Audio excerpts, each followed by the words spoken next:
I'm gonna go pick blackberries. Okay. So here's when I went to high school in 19, I'm not gonna say, but they told us, well, we're gonna have the gross domestic product, right? So it was government related. The economy was government related. It was the government. That was the economy. The government ran the economy. The government printed the money. It was like the Dr. Seuss book. You know, you just have to watch a Dr. Seuss movie to get it. We're like, if the government told you the inflation rate was this, and then the corporations would start to take over, they'd be like, oh, now let's just raise our prices. The government will back us up on this. So there's plenty of money around. Let's raise our prices. So corporations raise their prices. People spend more money on rent.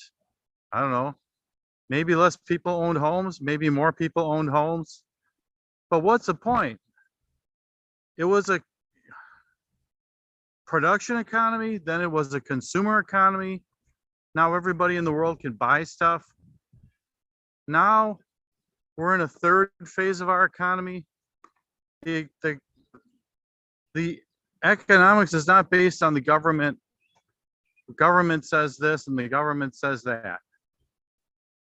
We're not going to have unemployment, which was a big deal. Used to be. The last recovery we had was called a jobless recovery. It was a recovery without jobs. Well, I never heard of that before. So jobs aren't going to be the determinant of our economy, because we're going to redefine what a job is. If you can create cryptocurrency at home, is that a job? We have to say, well, not necessarily. We're going to make our own money at home. We're going to create it in our houses. Cryptocurrency, creating money at home. A new definition today for what cryptocurrency is: creating your own money. So no more wars, because what are we fighting over, right? We're all going to have money. We're going to look at our leaders, our government leaders, to what? To do what for us? Print money? Well, not so much anymore. We can make our own money. Because what is cryptocurrency? It's creating money at home. It's mining for dollars. It's mining machines. It's investing in these cryptos.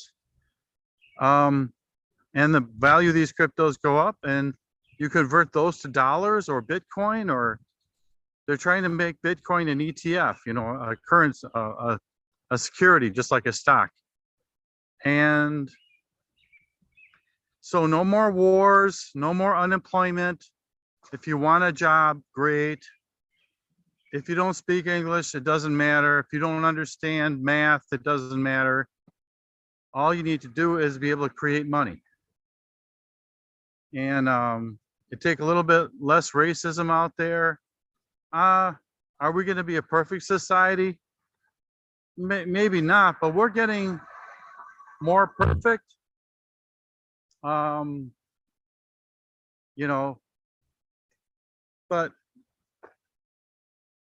But what is economics? That's going to change. What is the economics? What does that mean? Well, let me go back a little bit. If a country like Uganda or Namibia, or let's just say Thailand, or Sudan, Sudan has had like Christian and Muslim fighting for like 50 years, and they're just going to put down their weapons and go, what are we fighting over? Is it money? Well, they don't have to fight over money. They don't have to go take somebody else's money if they can make their money at home, if they can create it within their house. I'm not so sure if they're fighting over money. Are they fighting over territory? Of course. Why? If your country is bigger, does that make you more powerful? No. Your country size doesn't make you more powerful. Your money will make you more powerful. And you don't have to have as much as the next country to be happy. And when money is spread more evenly, we'll have better agriculture. We won't need to use chemicals for our crops as much. We'll be happy to do more with less, but less will be more. If everybody has money, like if everybody in the family goes out to make money, at the end of the night, they put all their money into a big pot. Well, here's more opportunities to do that. Somebody in the family will be doing cryptocurrency from their cell phone, right? We talked about this before. From your cell phone, you're going to create spendable money from your cell phone plan. If you spent $40 a month for your cell phone plan, you make a couple $100 and you're plus $5,000 a year just from your cell phone. You'll probably have to pay taxes on that. So what? They'll probably take the taxes off before they give you the return. I don't know. Forget about retirement. There's really no need. Why do I have to work 50, 60, 40 years for a company? And I'm just talking about a factory, and then I retire, and a couple years later, they go, well, that retirement plan, it's really not much there. In fact, we're not going to give it to you. It's really the company's money. And so, and a couple years later, you go, yeah, you know what? I can't do this anymore. I can't, I don't mean to make this sound sad, but I can't work. I was sitting at home, not doing anything. I'm bored because I spent all these years in the factory working, and yeah, my life is over. So, but after a couple of years of sitting at home, you just go, you physically can't do it. But no, the work world is changing so fast right now. We're not working in factories anymore. But retirement, war, unemployment, employment, government power over our pocketbooks, prison, jail, that could be affected. Some of these are direct causes of cryptocurrency, and some of these are indirect. Why are we going to jail? If we're going to jail because we're stealing, who knows? Okay. Taxation is going to stay with us. We still need government. A lot of cities, several cities are giving us universal basic income right now. That is, no matter who you are, you get some kind of paycheck. No matter who you are, you're getting a paycheck. You get something from the government. You get a very basic income to get by on. That's gonna be more popular out there. And why are we concerned with the economy? We should be concerned about the economy.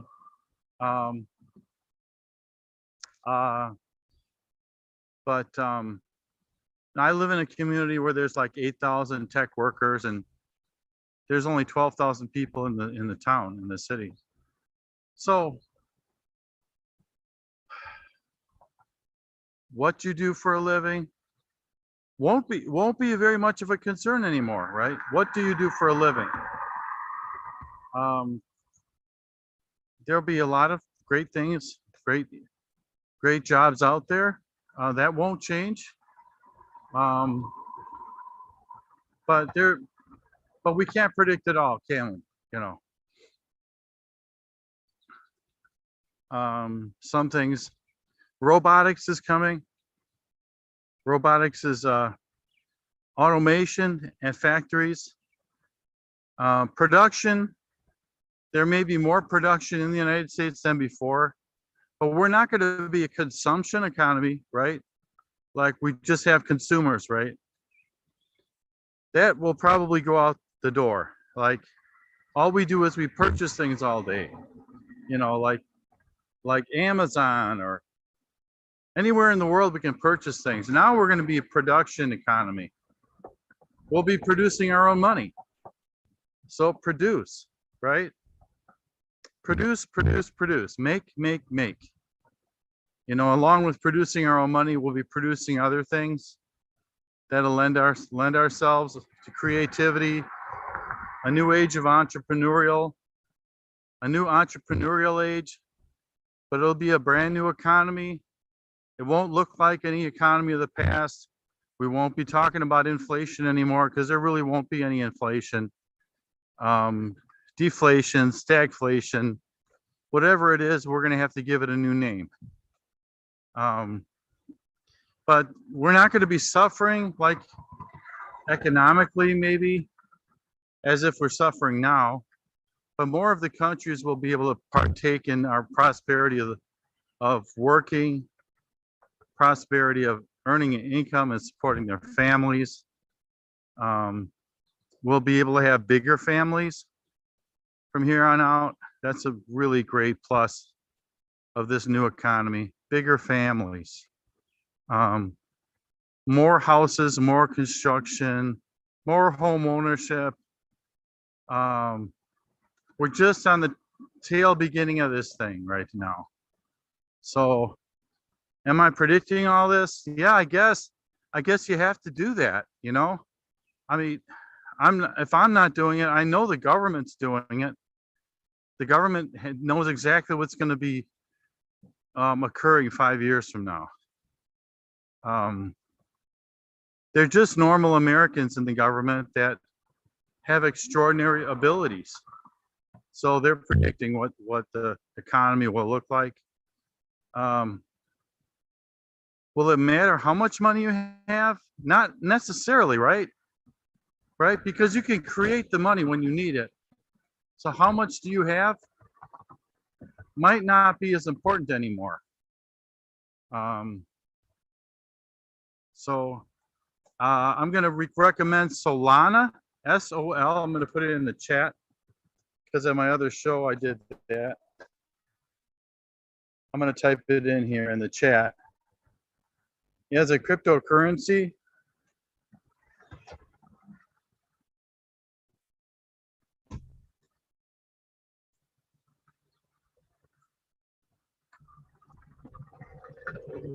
So it's called a Solana is called a I don't even know.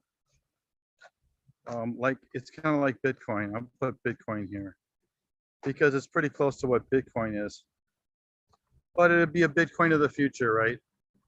Let's just say Solana will be the next Bitcoin, right? Blockchain. Hey, I figured it out. Solana, I'm going to type that in. Solana is a blockchain. And if you know what a blockchain is, you'd be excited here. Is a blockchain. A blockchain is a Christmas tree, right? I can't think of a better way to explain it. So is that significant? It's a Christmas tree that you put all your ornaments on. That's what a blockchain is. I can't really, how do you compare something to something that's never existed before? So a blockchain has it's a device where all the other cryptocurrencies are stored there, are placed there. They're related to each other. The cryptocurrencies, they're on this blockchain, and the blockchain is called Solana. So Solana is not the popular blockchain out there, but it's the weirdo. You know, it doesn't do as much business. That's why you want it, is because in the future Solana will be a powerful blockchain, and it's at a little weakness right now. And you want to buy it. It's roughly $20 a unit. it should be $200 a unit sometime in the future. You know, that's 10 times your money. That's pretty good. If you could calculate this, it's 1,000% interest on your money. That's not bad when banks are paying 4%. And you better believe that if you're giving them, if they're investing your money at 4%, that they're investing it at 1,000%. So when they say the banks are in trouble, I go, well, not if they're taking your money at 4%. How could they be in trouble? How can anybody that borrows your money for 4% and goes to work and makes more money from your money be in trouble? They really have not possibly been paying attention in economics class. The bankers there possibly were sleeping during econ class if they're in that much trouble. If the best and brightest at our universities are not performing for these banks, when the banks hire them from our colleges, oh yeah, come on. I don't think so. So the more you hear that banks are in trouble, the more you might want to buy a bank stock. Not bad. They're going to be making more money, so not a bad investment. Buy a stock that, you know, Wells Fargo or BMO is a big bank here. BMO Harris it's called, where I live. JP Morgan, whatever bank, Chase, can't be a bad investment. So I'm going to sign off. The economy's changing. Look into crypto. Buy the book that says DeFi in the business section at the bookstore. It says in big letters, DeFi for Dummies. I'll put that in the chat. DeFi for Dummies, right? It's a book. I'll put book here. And let's see, book. And then DeFi.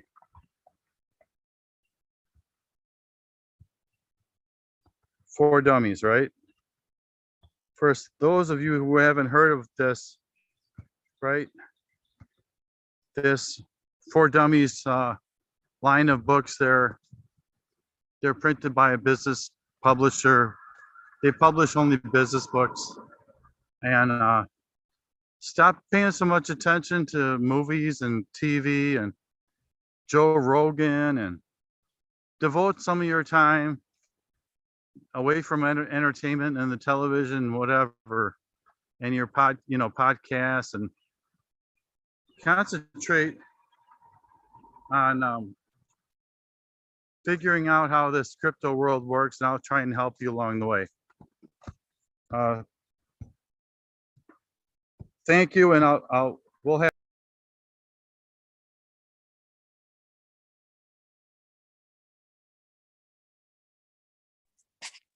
Tim, thank you so much for, as always, hosting the Blue Collar Crypto podcast. So Tim Tarosian, host of our Blue Collar Crypto.